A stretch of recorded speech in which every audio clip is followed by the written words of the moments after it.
Hey guys, tonight we plunge into the grim, grimy world of medieval toilets, those death traps that make your modern bathroom look like a palace spa. Picture yourself trudging through a muddy, narrow street in 14th century London. The air's thick with the stench of rotting cabbage, horse dung, and something far worse wafting from an alley. Your boots squish on slick cobblestones, and you're desperate for a place to, well, take care of business. Spoiler alert, you probably won't survive this without gagging.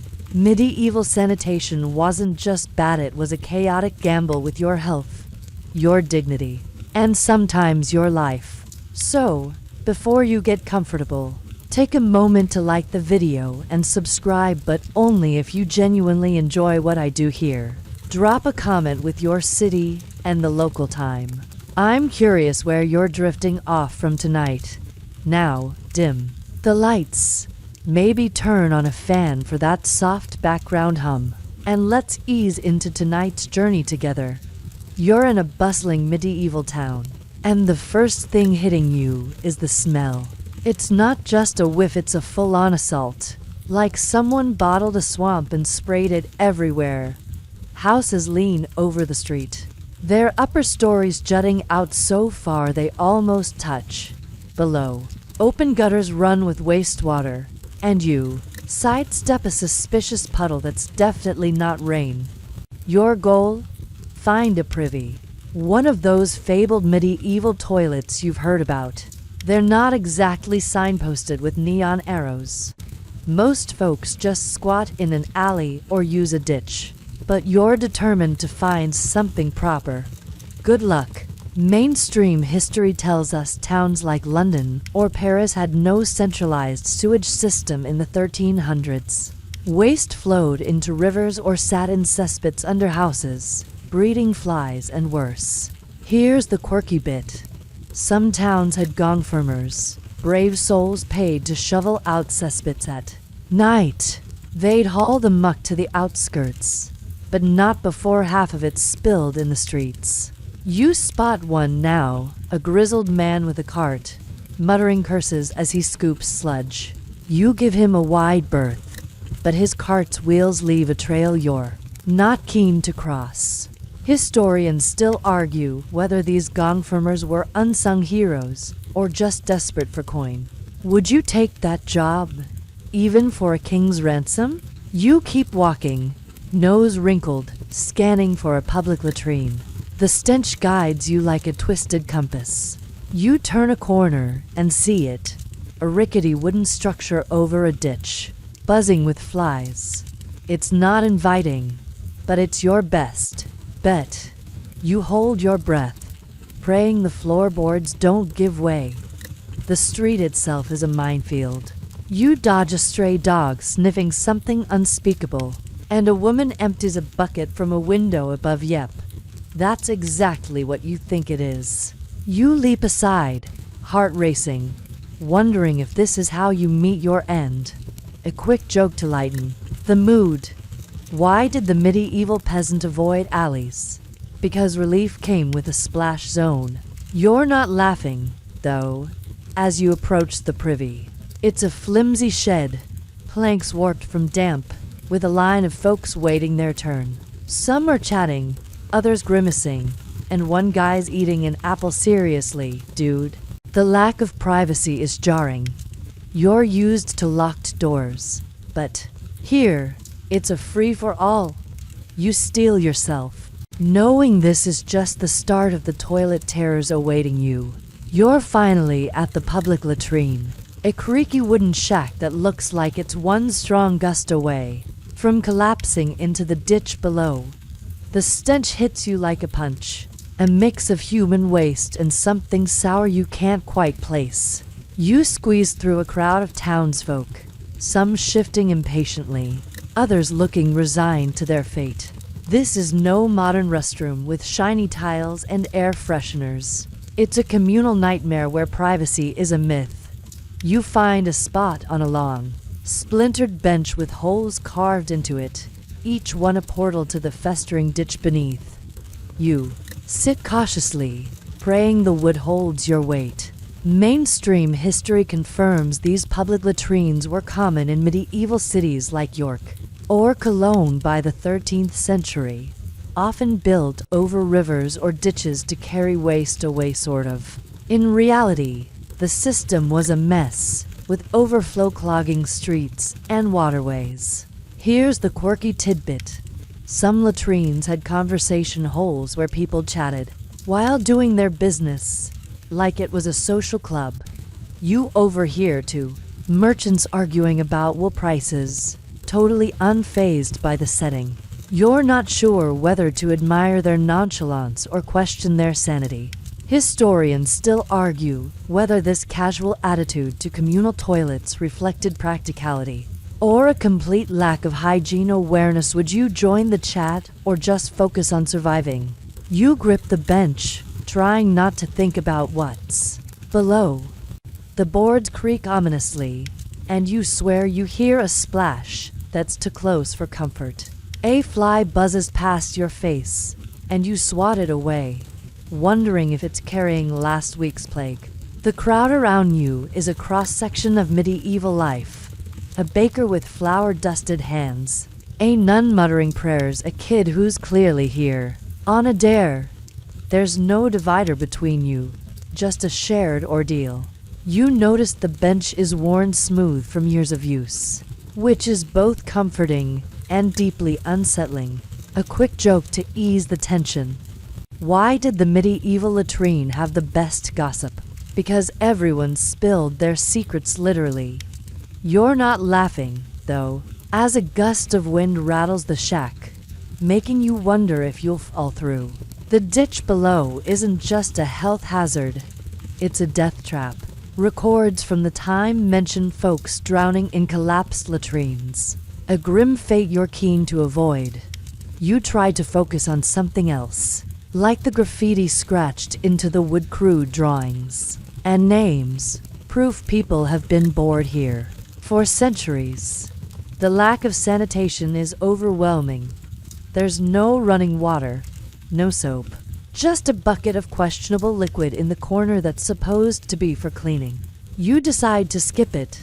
The guy next to you hums a tune, and you're torn between annoyance and admiration for his calm.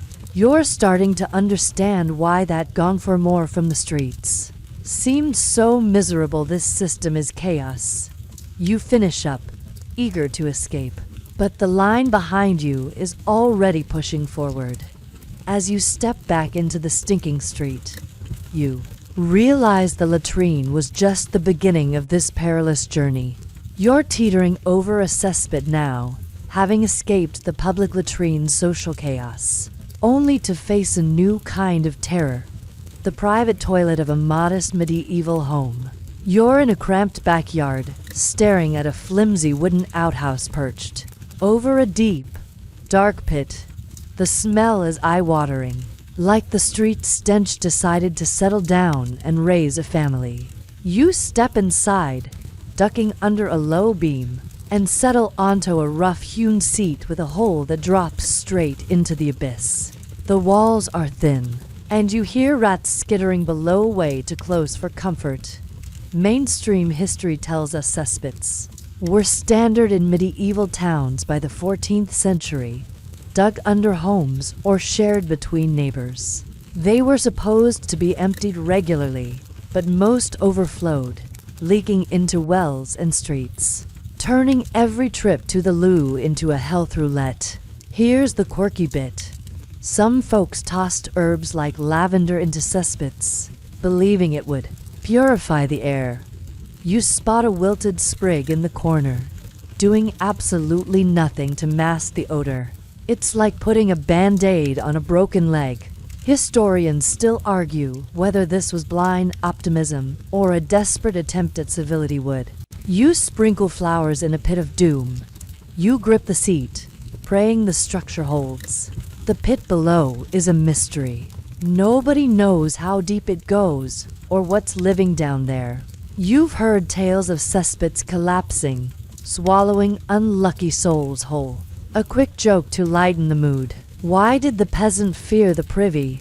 because it was a real deep end experience. The outhouse creaks with every move, and you're hyper-aware of the flimsy boards beneath you. Outside, a neighbor's shouting about a spilled ale barrel, and you wish you could trade problems. The cesspits walls are slimy, visible through gaps in the floor, and you're pretty sure that's not just mud. Sanitation wasn't a word medieval folks knew well. Waste sat until a gong for more remember that poor guy from the streets hauled it away. Often years later, you notice a small bucket of ashes nearby, meant for covering the mess. But it's laughably inadequate. Your modern nose is screaming for mercy, and you're starting to question your life choices. A faint drip echoes from below, and you freeze, imagining the whole setup caving in. You try distracting yourself by picturing the family who uses this daily. They probably don't blink at the stench, but you're not that tough. The door doesn't even lock, so you're half expecting someone to barge in. Another joke. What's a medieval toilet's motto? Sit fast, pray last. You're not laughing, though, as a gust shakes the outhouse, making the walls groan. You finish quickly, vowing never to take indoor plumbing for granted again. Stepping out, you gulp fresh air, well, as fresh as a medieval street gets. The cesspits dangers linger in your mind, but you're already dreading the next stop on this perilous toilet tour. You've left the cesspits' wobbly outhouse behind, and now you're trudging through a drafty stone corridor in a 13th century castle. Your breath visible in the chilly air. You're headed for the garderobe, the medieval elite's answer to a toilet built right into the castle walls. It's a small, jutting nook with a stone seat and a hole that drops waist straight down, sometimes into a moat, sometimes onto the ground below. The wind howls through the chute, sending an icy gust up your spine as you settle in. The view's nice. At least, you glimpse rolling hills through a narrow slit window. But the smell? It's a sour mix of damp stone and yesterday's feast gone wrong. Mainstream history notes garderobes were a luxury in castles by the 1200s, often placed near private chambers for lords and ladies. Yet, they were barely better than peasant privies, with waste piling up in heaps or fouling water sources. Here's the quirky tidbit. Garderobes were sometimes called wardrobes because people stored clothes nearby, believing the stench kept moths away. You spot a cloak hanging on a peg, and yeah, it's not exactly moth-free but smells like regret. Historians still argue whether this was clever multitasking or just wishful thinking. Would you store your best tunic next to a toilet? You shift on the cold stone, wondering how anyone sat here in winter without freezing solid. The chute below is a straight shot to the ground, and you've heard grim stories of castle sieges where enemies lobbed rocks up these holes. A quick joke. Why was the garderobe a bad hideout? Too much exposure during attacks. The seats, worn smooth, a sign of heavy use. But there's no privacy, servants could barge in any second. You notice a faint scratching sound below, probably rats feasting on the pile outside. No wonder castles had moat cleaning crews, though they were more about optics than hygiene. The lack of water or cleaning tools is glaring. There's just a bundle of straw in the corner for wiping, which feels like a cruel prank. You're trying not to think about the moat below, where fish might be swimming in. Well, you know. Another joke. What's a knight's least favorite duty? Guarding the garderobe's drop zone. You're not laughing, though, as the wind whistles again, reminding you this perch is as dangerous as it is uncomfortable. You glance at the stone walls, etched with faint carvings, initials, maybe a board. Squire's Doodle. It's a small rebellion against the grim reality of this toilet. Back in the streets, You dodged gongfirmers and cesspits. But here, the stakes feel higher. If the chute clogs or the seat cracks, you're in serious trouble. You finish up, shivering, and step back into the corridor, grateful for solid ground. The garderobes a step up from the town's latrines, but it's still a death trap in its own right, waiting to betray you with a slip or a stench. You're now in a dimly lit monastery, the air heavy with incense, and the faint hum of chanting monks echoing down stone corridors. You're here to use their latrine, a place where hygiene meets holy discipline. You shuffle into a long, narrow room called the Rare Order, built behind the monks' dormitory. It's a row of stone seats over a channel of sluggish water, supposedly flushed by a nearby stream. The seats are cold, the room silent except for a distant drip, and the smell, while better than the town's cesspits, is still a sour reminder of human nature. You sit, feeling like you're breaking some sacred rule just by being here. Mainstream. History tells us monasteries in the 12th century, like those of the Cistercian order, had advanced plumbing for their time, with channels diverting waste to rivers or fields. But advanced doesn't mean pleasant, and you're wondering if the stream below is as clean as the monks claim. Here's the quirky bit. Monks followed strict latrine schedules, sometimes limited to specific hours to avoid idle lingering. You imagine a monk glaring at a sundial, rushing to make the designated potty time. Historians still argue whether these rules were about discipline or just obsession with order. Would you stick to a toilet timetable? You shift on the stone, noticing how the seats are spaced just far enough to feel awkward but not private.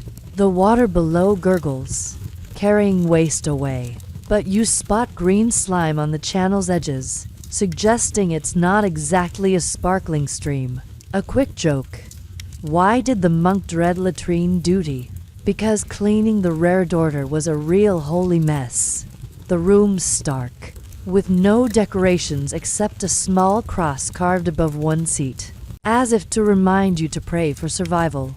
You recall, the cesspits, rats, and the castle's icy garderobe monasteries seem cleaner, but only barely. There's no soap, just a jug of water for rinsing, and you're not convinced it's doing much. The monks' obsession with cleanliness was more spiritual than practical. They'd scrub their souls before their hands. You hear a shuffle, another monk entering, eyes down, moving with purpose. Privacy isn't a thing here either. It's all about communal endurance. Another joke. What's a monk's favorite latrine rule? Flush and flee. You're not laughing, though, as the chilly seat numbs your legs, and you wonder how anyone meditated through this. The channel's flow is sluggish, and you're pretty sure it clogs often, leaving monks to deal with backups that could rival the town's ditches. You finish quickly, eager to escape the damp, echoing room. As you step out, the incense hits you again, a faint comfort after the Rare Order's grim reality. This monastic toilet might be a step up from the streets or castles, but it's still a death trap in its own way, cold, cramped, and far too close to that questionable water. You're back in the dark, creaky confines of a medieval home, but it's nighttime now, and the world outside is silent except for the occasional hoot of an owl. You're not braving the streets or a chilly outhouse tonight. Instead, you're fumbling under your bed for a chamber pot, the medieval answer to midnight bathroom runs. It's a heavy, chipped ceramic bowl, cold to the touch, tucked in a corner of your straw-strewn room. The air smells of damp wood and last night's stew, but the pot's odor is a sharp, sour reminder of its purpose. You crouch awkwardly, trying not to spill, with only a flickering candle for light. Mainstream history tells us chamber pots were ubiquitous in medieval homes by the 14th century, used by everyone from peasants to nobles. They were emptied into streets or cesspits, often with a careless toss out the window. Watch your step come. Morning. Here's the quirky tidbit. Some wealthy folks decorated their chamber pots with floral patterns, as if daisies could disguise the deed. You glance at yours plain, thank goodness, but it's still a grim necessity. Historians still argue whether these pots were a convenience or just a lazy shortcut to sanitation. Would you lug one downstairs daily? You steady yourself, knees aching from the awkward squat, and pray you don't knock the candle over. Fire's a real risk here. One clumsy move, and this room's a tinderbox. A quick joke. Why did the chamber pot hide under the bed? It knew it'd get dumped on at dawn. The pot's not exactly user-friendly. It's heavy, with a wide rim that's tricky to balance over, and you're hyper-aware of the sloshing sound it makes. You recall the public latrines buzzing flies, and the cesspits rats. Those seem almost luxurious now compared to this private humiliation. There's no privacy anyway. Your family's snoring just beyond a thin curtain. Emptying this thing will be tomorrow's problem, likely involving a trek to the backyard cesspit or a risky fling out the window. You wince, imagining a passerby's unfortunate morning. Another joke. What's a medieval insomniac's worst nightmare? A chamber pot with bad aim. You're not laughing, though, as you set the pot back under the bed, hoping it doesn't tip. Overnight, the room feels smaller now, the air thicker with the pot's lingering stench. You blow out the candle, plunging the space into darkness, and crawl onto your lumpy mattress. The thought of that pot sitting inches away isn't exactly soothing, but it's better than stumbling to the outhouse in the dark. You've survived the streets, latrines, and garderobes. But this chamber pot feels like a new low, one more medieval death trap waiting to spill, stink, or start a fire. You're still reeling from the chamber pot ordeal, but now you're back in the bustling streets of a medieval town, where the stench of human waste clings to everything like a bad reputation. You're not heading to a specific toilet this time. Instead, you're dodging the invisible threat that makes every privy a death trap. Disease. The air feels heavy, not just with smells, but with something sinister you can't see. Germs that medieval folks didn't even know existed. You pass a market stall selling wilted cabbages, and a kid splashes through a puddle that's definitely not water. Every step feels like a gamble with your health. Mainstream history confirms that medieval sanitation, or lack thereof, fueled outbreaks like the Black Death in the 1340s, with open sewers and overflowing cesspits breeding bacteria like Yersinia pestis. Toilets weren't just inconvenient, they were hotspots for disease. Here's the quirky tidbit. Some townsfolk blamed miasmas, or bad air, for sickness, burning juniper branches near latrines to ward off illness. You spot a faint wisp of smoke from a nearby privy, but it's doing nothing to mask the stench or the real culprits. Historians still argue whether this miasma theory delayed sanitation reforms, or just reflected desperate guesswork. Would you burn herbs to feel safe? You hurry past an open ditch, its surface shimmering with something foul, and your stomach churns. The public latrine you visited earlier, with its buzzing flies, and the cesspit slimy walls come to mind, both perfect breeding grounds for trouble. A quick joke. Why was the medieval privy a doctor's nightmare? It prescribed plague with every visit. You notice people around you coughing, scratching, or looking pale, and you wonder how many caught something from a shared latrine bench or a contaminated well. Water sources were often too close to cesspits, mixing drinking water with waste. You're thirsty but decide to hold off, better parched than poisoned. The lack of hand washing is glaring. You see a baker knead dough with hands that likely just left a privy. Another joke.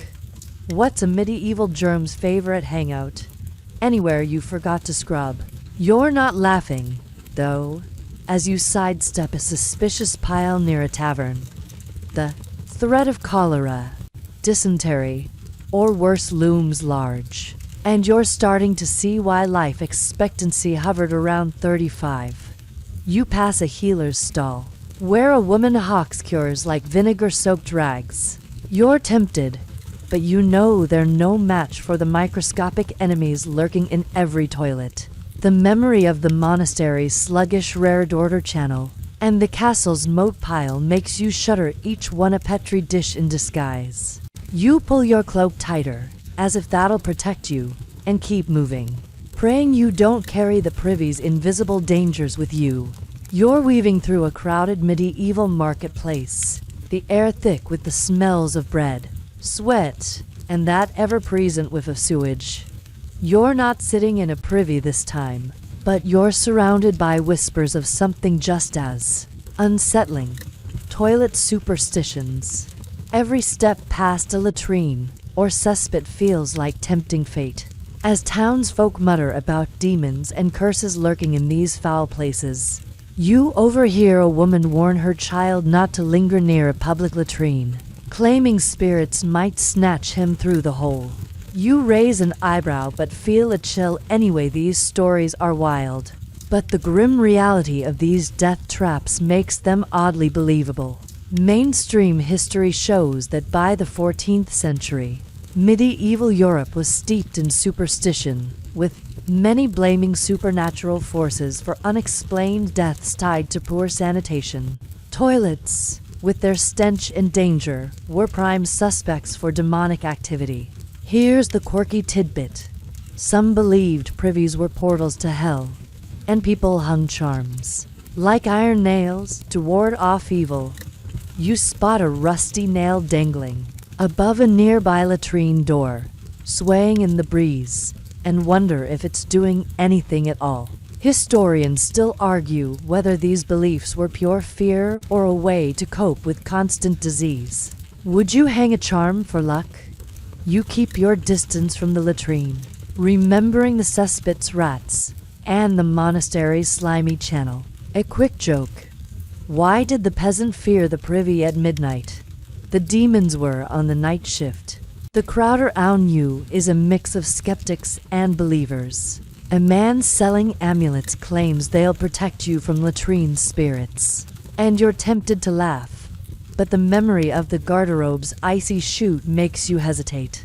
People didn't understand germs, so they blamed goblins or curses for the sicknesses that followed toilet visits. You pass a priest sprinkling holy water near a ditch, muttering prayers to cleanse it. It's a nice gesture, but the greenish sludge below isn't impressed. Another joke. What's a medieval toilet's favorite ghost story? The one where you don't come back. You're not laughing, though, as you dodge a kid tossing a pebble into a cesspit, half expecting something to crawl out. These superstitions aren't just quirky, they shaped behavior. Folks avoided privies at night, fearing spirits more than the very real risk of falling through rotten boards. You recall the chamber pot's sloshing nightmare and the public latrine's buzzing flies. Demons seem like the least of your worries. Still, the fear is contagious, and you find yourself stepping faster past an open sewer, wondering if there's truth to the tales. The market's noise fades as you move on, but the weight of those eerie stories lingers, making every toilet feel like a trap with more than just germs waiting. You're back in the grimy reality of a medieval town, standing outside a sagging outhouse, its wooden planks warped from years of damp and neglect. The stench is a familiar foe by now, but today you're facing a new challenge: cleaning this death trap. You're armed with a bucket of murky water, a bundle of straw, and a rag that's seen better days. The task feels like trying to polish a swamp. You dip the rag and start scrubbing the splintered seat, grimacing as it comes away. Brown. Medieval folks didn't have bleach or sponges, and hygiene was more hope than habit. Mainstream history tells us cleaning was sporadic in the 13th and 14th centuries. Most privies were left to fester, until a gong for more remember that poor soul from the streets was called to shovel out the mess. Regular maintenance was rare, making every toilet a breeding ground for trouble. Here's the quirky tidbit. Some households used vinegar as a cleaner, believing it could tame the stench and kill bad humors. You splash some from a clay jug, and it stings your nose but does little else about as effective as that lavender in the cesspit. Historians still argue whether vinegar was a genuine attempt at sanitation, or just a placebo for desperate noses. Would you trust it to save you? You scrub harder, but the grime's baked into the wood, and the bucket's water is now a soupy disaster. A quick joke. Why was medieval cleaning so bad? Because even the dirt had tenure. You're not alone in this misery. A neighbor's kid watches, giggling as you wrestle with the straw, which keeps snagging on splinters. You're tempted to hand him the rag and run. The public latrines buzzing flies, and the monastery's slimy channel flash through your mind. Those were bad. But this feels personal. There's no soap, no hot water, just elbow grease and a prayer that you don't catch something from the effort. You notice a faint mildew smell mixing with the usual privy funk, and it's a reminder that dampness made these places rot faster, weakening boards and inviting mold. Another joke. What's a medieval cleaner's worst enemy? A privy that fights back. You step back, hands aching, and survey your work. The outhouse looks marginally less grim, but it's still a death trap waiting to collapse or infect.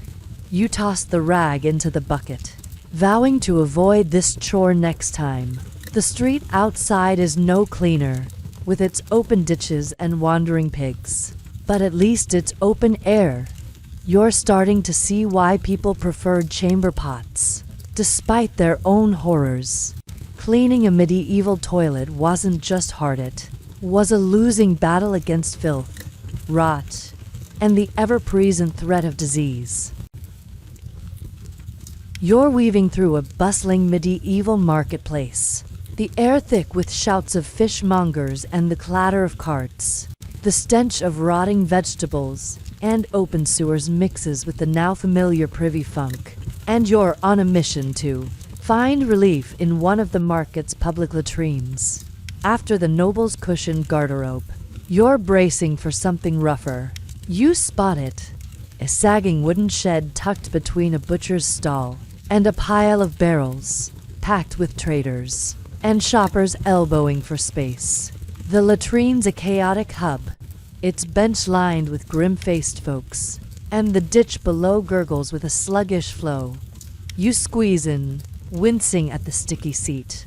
Mainstream history tells us that by the 13th century, market latrines in busy towns like Antwerp or York were built to handle crowds. But their poor design and overuse made them hotspots for filth and disease. Here's the quirky tidbit. Some market latrines had toll collectors, who charged a penny for entry, turning sanitation into a side hustle. You fumble for a coin, half expecting the gruff man at the door to pocket it for ale. Historians still argue whether these tolls funded upkeep or just lined greedy pockets. Would you pay to use this mess? You settle on the bench, dodging a merchant's elbow, and pray the boards don't give way. A quick joke. Why was the market latrine so pricey? Because misery loves a markup.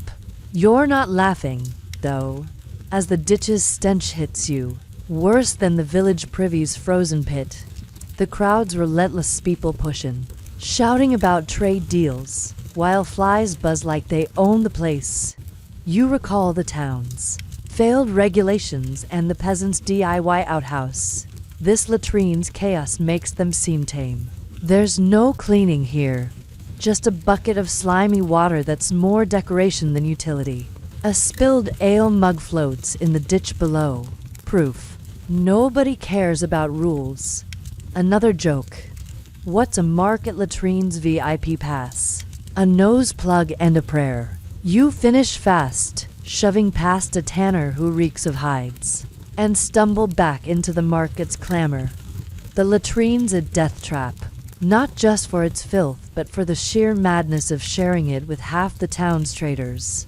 You're now in the opulent halls of a medieval manor, where polished wooden floors and tapestries woven with hunting scenes give off an air of grandeur.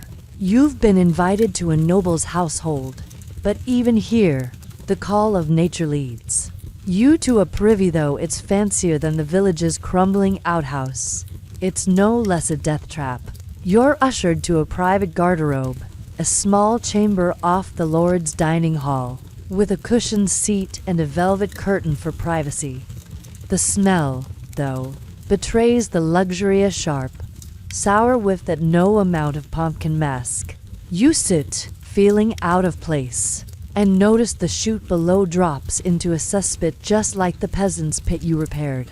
Mainstream history tells us that by the 14th century, noble households had elaborate toilet setups, but they followed strict etiquette, with servants often overseeing the process.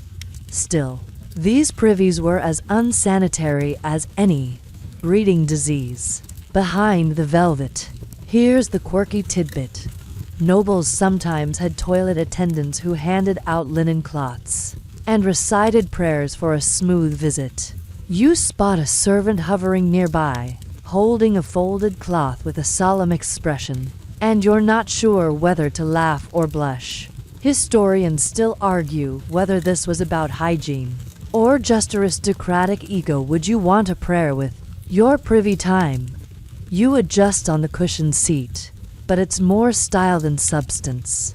The chute's damp walls glisten ominously. A quick joke. Why did the noble's toilet have a servant? Because even the loo demanded loyalty. You're not laughing, though, as the curtain sways, offering little privacy from the servant's watchful eyes. You recall the village's wobbly privy and the town's chaotic latrine rules. This noble setup feels like a polished version of the same mess. The cesspit below is likely overflowing, and you hear a faint drip that suggests leaks. There's a small bowl of rose water for cleaning, but it's as useless as the ash in the winter privy. Another joke. What's a noble's privy rule? Smell like a peasant, sit like a king. The servant murmurs something about the lord's schedule, hinting you should hurry. You finish quickly, eager to escape the stuffy chamber and its hidden dangers. As you step back into the hall, the tapestries seem less grand, knowing the same filthy risks lurk behind the manor's polished facade. This privy's just a gilded death trap, waiting to betray you with a slip or a sickness. You're knee-deep in the muck of a medieval village backyard, staring at a crumbling outhouse that looks like it's one storm away from becoming firewood. The privy you braved in winter's chill is now falling apart, and you've been roped into fixing it, a peasant's DIY nightmare, armed with a hammer, a few warped planks, and a bucket of questionable nails. You're trying to shore up this death trap before it collapses entirely. The air's heavy with the usual privy stench, mixed with damp earth and rotting wood. You hammer a nail, and the board splinters, making you question your life choices. Mainstream history tells us medieval peasants often built and repaired their own latrines in the 13th century, using whatever scraps they could find, with no standard for safety or stability. These fixes were temporary at best, leaving privies as wobbly hazards. Here's the quirky tidbit. Some villagers smeared cow dung on privy walls, believing it sealed cracks and repelled bugs. You eye a dubious patch on the outhouse, wondering if it's worth a try, but your nose says no. Historians still argue whether this was clever recycling or just desperate improvisation. Would you slap dung on a toilet for luck? You pry off a rotten board, revealing a swarm of beetles scurrying into the cesspit below. A quick joke. Why was peasant DIY so risky? Because the privy fought back harder than you did. You're not laughing, though, as the pit stench hits. You like a wave, reminding you of the town latrines' buzzing flies. The cesspit itself is a problem half full and leaking into the soil, probably poisoning the nearby well. You recall the frozen privy's icy seat and the castle garderobe's windy chute. This repair job feels just as doomed. You nail a new plank, but it's uneven, and the seat still wobbles. There's no level, no proper tools, just your shaky hands and a prayer. A neighbor leans over the fence, offering advice about tying ropes for support. But his own privy looks worse. Another joke. What's a medieval fixer's worst fear? A privy that fixes you first. You step back, wiping sweat and grime. But the outhouse still sags, a death trap barely held together. You vow to use the bushes next time, but the village's lack of options keeps you tethered to this crumbling, filthy necessity. You're shivering in the dead of winter, your breath clouding in the frosty air as you trudge through a snow-dusted medieval village. The ground's frozen, crunching under your boots, and you're headed for the same rickety privy you barely survived before, now transformed into an icy death trap. The lean-to looms ahead, its wooden planks glistening with frost, and the stench, though dulled by the cold, still stings your nose. You push open the door, and a blast of frigid air hits you, making the castle garderobe's chilly nook seem cozy by comparison. You settle onto the seat, which feels like sitting on a block of ice, and brace for a miserable experience. Mainstream history tells us winter worsened medieval sanitation woes. By the 1300s, frozen ditches and cesspits halted waste flow, turning privies into stagnant biohazards that bred disease even in the cold. Here's the quirky tidbit. Some villagers spread ash from their hearths over privy seats, thinking it kept the wood from freezing to skin. You spot a dusting of ash on your seat, but it's doing little to warm your backside. Historians still argue whether this was practical or just wishful thinking. Would you trust ash to save you from a frosty fate?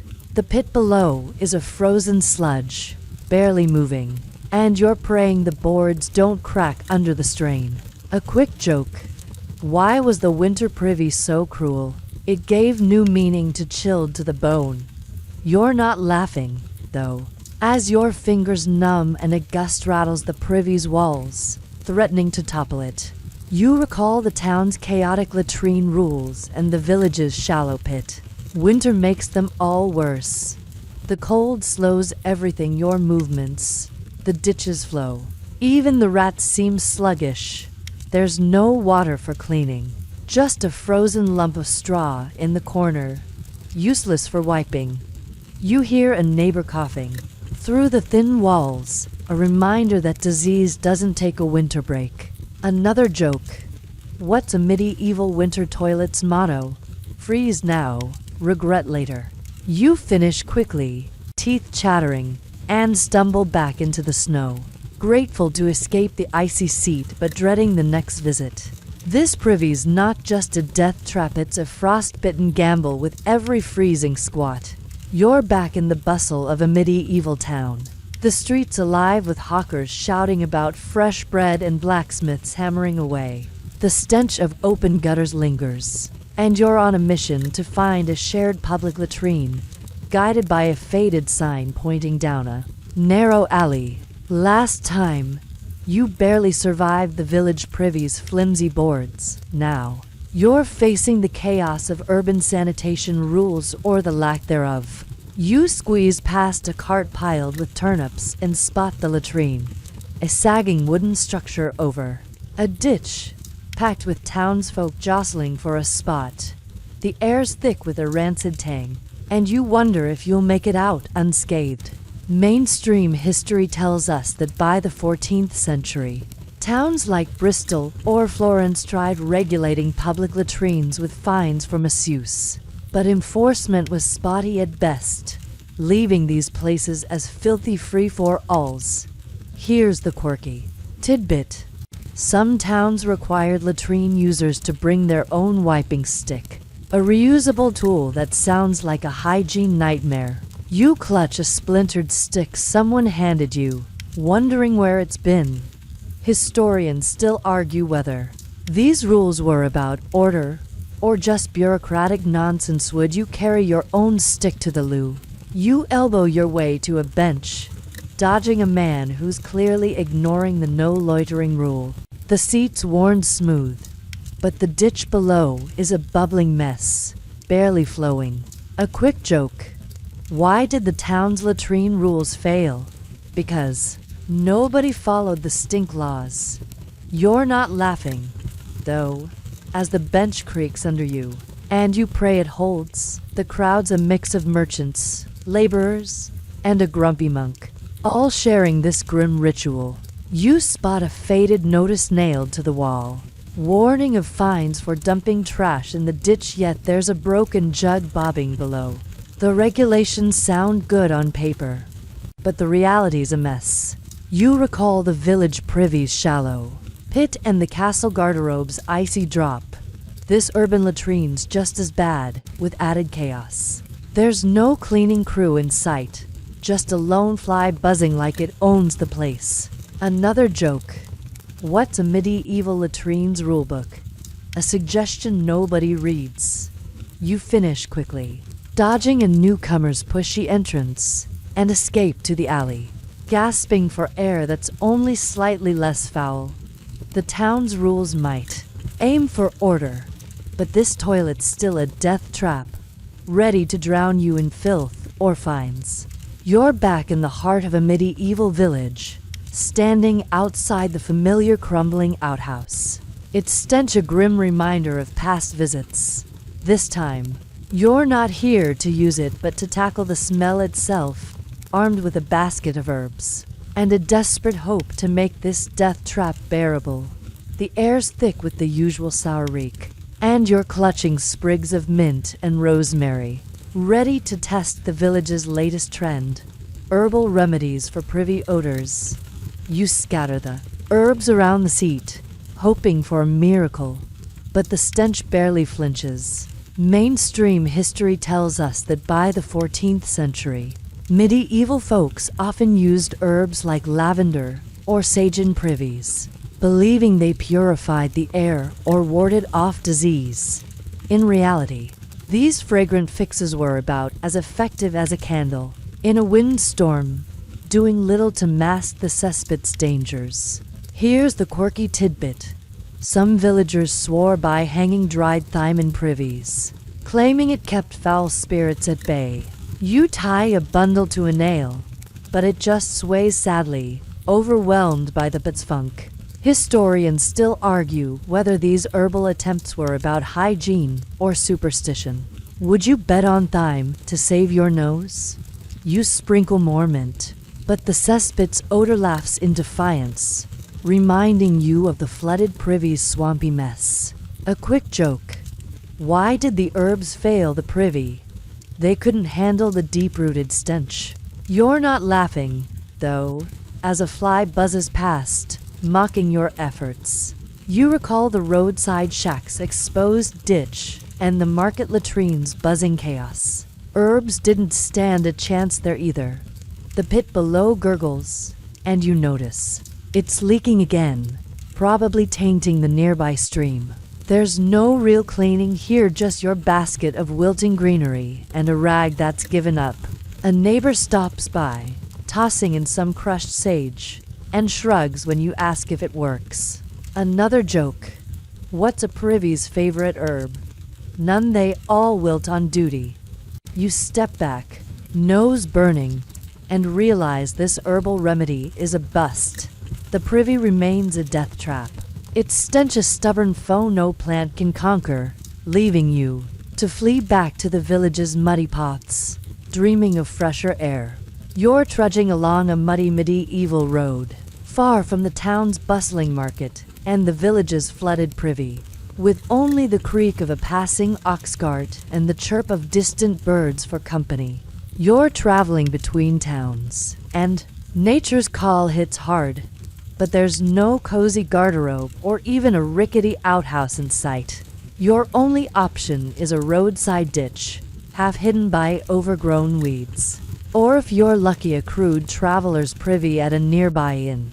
You spot a dilapidated shack by the road, its door hanging off one hinge, and decide to take your chances.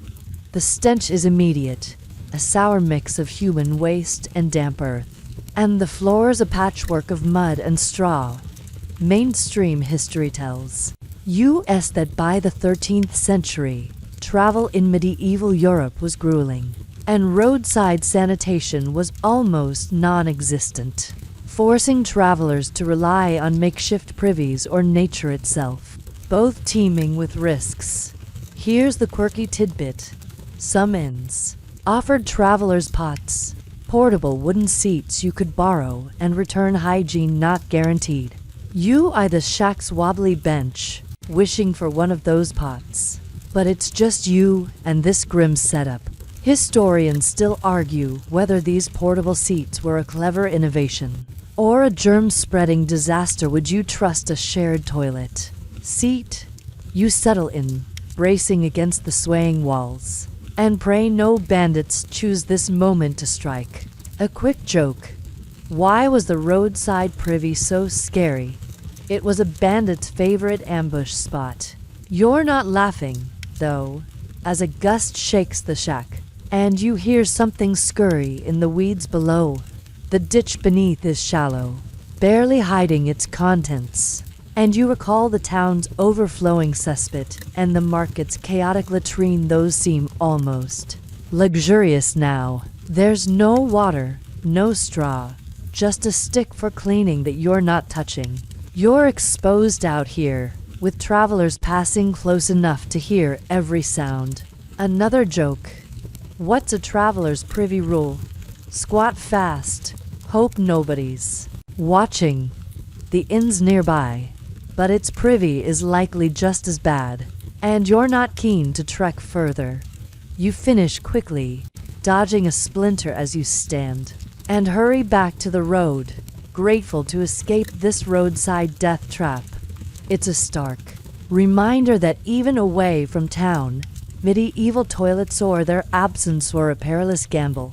You're slogging through a muddy medieval street, rain pelting your cloak as thunder rumbles in the distance. The town's usual stench is amplified by the downpour, and you're headed for a privy you've used before, hoping it's still standing. You reach the familiar outhouse, but it's a disaster. Water streams through gaps in the roof, and the cesspit below is a churning, overflowing swamp. The wooden seat is slick, and you hesitate, knowing one wrong move could send you into the muck. You recall the market latrine's chaos and the noble's cushioned garderobe. This flooded privy is a new kind of death trap, made worse by the deluge.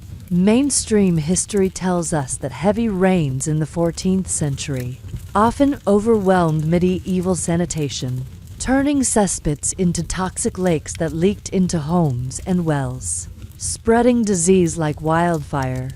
Here's the quirky tidbit. Some townsfolk believed rainwater cleansed cesspits, so they left them uncovered during storms. You peer into the frothing pit below, clearly not cleansed, and wonder who thought this was a good idea. Historians still argue whether this was blind optimism or a misunderstanding of hygiene. Would you leave a cesspit open in a storm? You grip the slippery seat, praying it holds, as water drips onto your head. A quick joke. Why did the privy love rain? It got a free, filthy bath. You're not laughing, though, as the structure creaks, and you imagine it collapsing into the soupy mess below. The pit's overflow is seeping into the street, mixing with mud and who knows what, creating a slippery hazard. You hear a neighbor cursing as his own cesspit floods his yard, and you're grateful this isn't your job to fix. The village's DIY repairs and the town's feeble regulations come to mind. None prepared for this. There's no cleaning tool. Here, just a soggy pile of straw, useless against the deluge. Another joke. What's a flooded privy's promise? A splash you'll never forget. You finish quickly, nearly slipping as you stand and dash back into the rain, preferring a soaking to a swim in the cesspit. This privy's a death trap, not just for its filth, but for the drowning risk it now poses. You're trudging through the muddy fringes of a medieval town, where ramshackle huts lean against each other, and the air carries the stench of despair, mixed with the usual privy funk. You're sharing a dilapidated latrine with the town's beggars, outcasts who've got no better place to go. The privy is a crumbling shack, barely standing, with a single warped bench over a shallow, reeking pit that's more puddle than cesspit. You squeeze in beside a ragged man muttering to himself, his cloak patched with scraps, and a woman with a hacking cough. The boards creak under you, and the smell is a sour, choking haze that makes the festival latrine's chaos seem almost festive. Mainstream history tells us that by the 14th century, society's poorest, like beggars and lepers, were often forced to use the worst maintained privies, which were breeding grounds for disease and collapse due to neglect. Here's the quirky tidbit. Some beggars left small offerings, like pebbles or twigs, at privy entrances, believing it appeased filth spirits for safe passage. You notice a tiny pile of stones by the door, but it's doing nothing for the stench or the rickety setup. Historians still argue whether this was superstition or a plea for dignity. In desperate conditions, would you leave a twig for luck? You grip the bench, wary of its groans, and try not to think about the bit slimy contents. A quick joke. Why was the beggar's privy so eerie? Even the spirits avoided it. You're not laughing, though, as a board shifts, and you catch a whiff stronger than the siege privy's smoky pit. There's no privacy here, just shared misery. The woman coughs again, and you wonder what germs are swirling in this cramped space, worse than the village privy's flies or the castle's siege setup. No one cleans this latrine. A broken jug lies in the corner, half buried in mud, useless for anything but decoration. Another joke. What's a beggar's privy rule? Survive the seat. Dodge the disease. You finish quickly, stepping carefully, to avoid a collapse and slip back into the street, where the beggar's weary eyes follow you. This privy's a death trap, not just for its filth, but for the way it traps societies forgotten in a cycle of sickness and decay. You're huddled inside a besieged medieval castle, the air thick with the smell of smoke and fear as distant shouts and the thud of trebuchets echo beyond the walls. You're not fighting on the ramparts. You're desperate for a privy. But in a siege, even that's a death trap. The castle's usual garderobe, with its cushioned seat and windy chute, is off limits to exposed to enemy arrows. Instead, you're directed to a makeshift latrine in a cramped courtyard corner, a rickety wooden platform, over a hastily dug pit, surrounded by barrels for cover. The stench is a gut punch, mixing human waste with the acrid tang of burning pitch. From the defenses, you settle on the wobbly seat, heart pounding as a nearby explosion rattles the ground. Mainstream history tells us that during 13th century sieges, like those at Rochester or Kenilworth, sanitation collapsed, with makeshift privies becoming disease hubs as castles were cut off from gong firmers and clean water.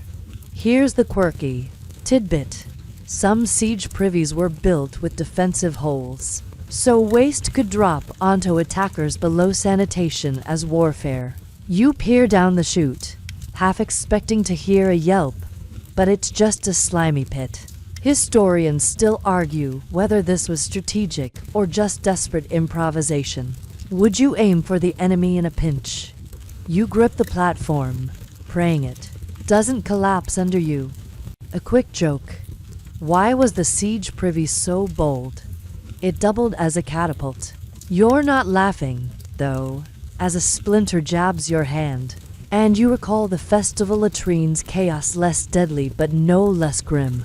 The courtyards packed with soldiers, servants, and terrified livestock, all adding to the stench. There's no privacy, just a tattered cloth flapping in the wind, and no cleaning tools, only a pile of dirt for covering the mess. Another joke. What's a siege privy's motto? Drop fast, dodge arrows.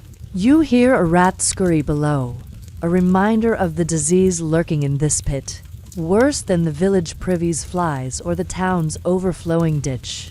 You finish quickly, scrambling back to the castle's relative safety, but the makeshift latrine lingers in your mind, a death trap where disease and enemy fire make every visit a gamble. You're caught in the whirlwind of a medieval town festival, the streets alive with jugglers tossing apples, minstrels strumming lutes, and vendors hawking greasy pies. The air buzzes with laughter, but the familiar stench of sewage cuts through the merriment, and you're desperate for a privy amidst the chaos. You weave through a crowd of revelers, dodging spilled ale, and spot a public latrine near the town square, a sagging wooden shack, overrun with festival goers in various states of urgency. It's worse than the market latrine's frenzy. The bench is packed, and the ditch below is a churning mess, barely coping with the crowd. You squeeze in, grimacing at the sticky seat and the roar of drunken chatter. Mainstream history tells us that by the 14th century, festivals in towns like Ghent or York strained sanitation systems, with temporary latrines often collapsing under overuse, spreading filth and disease. Here's the quirky tidbit. Some festival latrines had minstrels stationed nearby, playing tunes to distract users from the stench. You hear a faint lute strumming outside, but it's no match for the odor or the chaos. Historians still argue whether this was a clever diversion or just absurd optimism. Would you hum along in this mess? You grip the bench, dodging a swaying drunkard's elbow, and pray the structure holds. A quick joke. Why was the festival privy so loud? The party never stopped, even in there. You're not laughing, though, as the ditch gurgles ominously, and you recall the flooded cesspits disaster. The crowd's relentless merchants, peasants, even a juggler still clutching his props, all sharing this grim necessity. There's no privacy, just a flimsy curtain flapping in the breeze, and the cleaning bucket is just muddy water. You spot a broken tankard bobbing in the ditch, proof this latrine's a free-for-all. Another joke.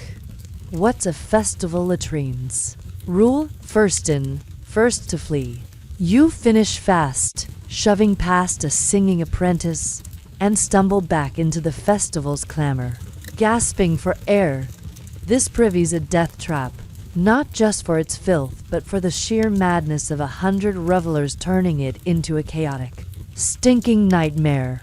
You're in a muddy medieval village, the air heavy with the scent of damp straw and livestock. But it's the sharp stink of a nearby privy that's got your attention. You're not here for yourself this time, you're guiding a wide-eyed village kid, no older than 10, who's clutching your hand and staring at the rickety outhouse like it's a dragon's lair. The kid's been told horror stories about privies, and you're supposed to help him brave this death trap for his first solo visit. The lean-to is the same one you tried to fix, its patched boards still wobbling, and the cesspit below hums with flies. You nudge the door open, and the boy flinches at the sour gust that escapes. Mainstream history tells us that by the 13th century, Children in medieval villages were taught to use privies early, but poor design and grim tales made these trips terrifying, with accidents common among the young. Here's the quirky tidbit.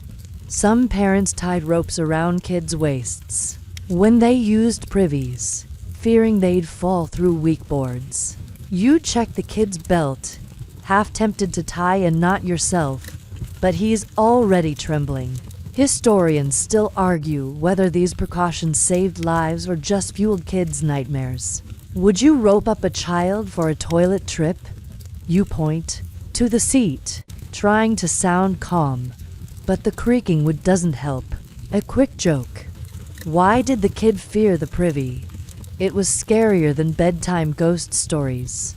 You're not laughing, though, as the boy hesitates, eyeing the dark pit like it's alive. You recall the flooded cesspits' slimy chaos, and the roadside shack's exposed ditch. This privy's no safer for a kid. The seat's too wide for his small frame, and there's no railing, just a slippery edge.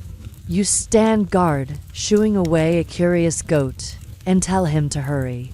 He mutters something about pit monsters, probably from those privy demon tales you heard in the market. Another joke. What's a kid's privy rule? Don't look down, ever. The boy finishes, scrambling out like he's escaped a dungeon, and you follow, relieved. This privy's a death trap for anyone, but for a child, it's a nightmare of wobbly boards and dark, stinking depths, ready to swallow the unwary. You're standing at the edge of a medieval town, the sun dipping low, casting long shadows over the muddy streets, and their ever-present stench. You've survived public latrines, cesspits, garderobes, chamber pots, and the grim task of cleaning them, but now it's time to reflect on why these medieval toilets were such relentless death traps.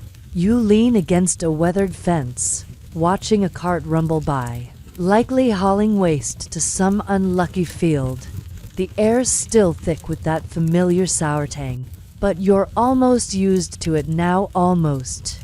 You think back to the buzzing flies, the rickety boards, and the eerie tales of privy demons. Every trip to the loo was a roll of the dice, balancing comfort against collapse, disease, or just plain humiliation. Mainstream history confirms that medieval sanitation was a patchwork of half measures, with no real understanding of germs until centuries later. Toilets weren't just inconvenient, they were a leading cause of illness and accidental death. Here's the quirky tidbit. Some towns had toilet taxes, where households paid for cesspit emptying, but the funds often vanished into corrupt officials' pockets. You imagine a gong for more shaking his head, unpaid yet again, as he shovels another load. Historians still argue whether these taxes improve sanitation or just padded purses. Would you pay up for a cleaner privy? You chuckle, recalling the vinegar-soaked rag from your cleaning ordeal. No tax could fix that mess. A quick joke. Why did medieval toilets stay so bad? Because even the taxman wouldn't touch them. You glance at the horizon, where the river glimmers, carrying the town's waste downstream, probably to someone else's doorstep. The monastery's sluggish channel, the castle's moat pile, and the market's superstitious whispers all blend into a single truth. These toilets were traps in every sense. Disease lurked in every seat, collapse threatened every board, and the stench was a constant reminder of your fragile mortality. Another joke. What's a medieval privy's legacy? A stench that outlasts empires. You're not laughing, though, as you realize how lucky you are to have dodged the worst. You've sidestepped dysentery, avoided falling through a garderobe, and ignored those demonic tales. But the weight of it all lingers. As the sky darkens, you feel the day's exhaustion settle in. The town quiets, save for the distant clatter of a chamber pot being emptied. You've seen enough to know these death traps shaped lives, from peasants to nobles, in ways they never questioned. You turn away, ready to leave this foul world behind, grateful for the modern flesh valve waiting in your own time. The air grows softer now, the town's clamor fading like a distant memory. You're no longer dodging puddles or bracing against a privy's creak. Picture yourself in a quiet space, the scent of old wood and mud replaced by a gentle breeze, clean and cool. The stars are out, twinkling above a world that's slowing down, inviting you to rest. Those medieval toilets, with their splinters and stenches, are just stories now, drifting away like leaves on that river you saw. You're safe, wrapped in the calm of this moment, where the only sound is your own steady breathing. Let the weight of the day slip off, the grim tales of cesspits and garderobes dissolving into the night. Your eyelids grow heavy. The world softens, and you're sinking into a peaceful haze. No more death traps. No more worries, just the gentle pull of sleep, carrying you somewhere far quieter. Drift now, and let it all go. Sweet dreams.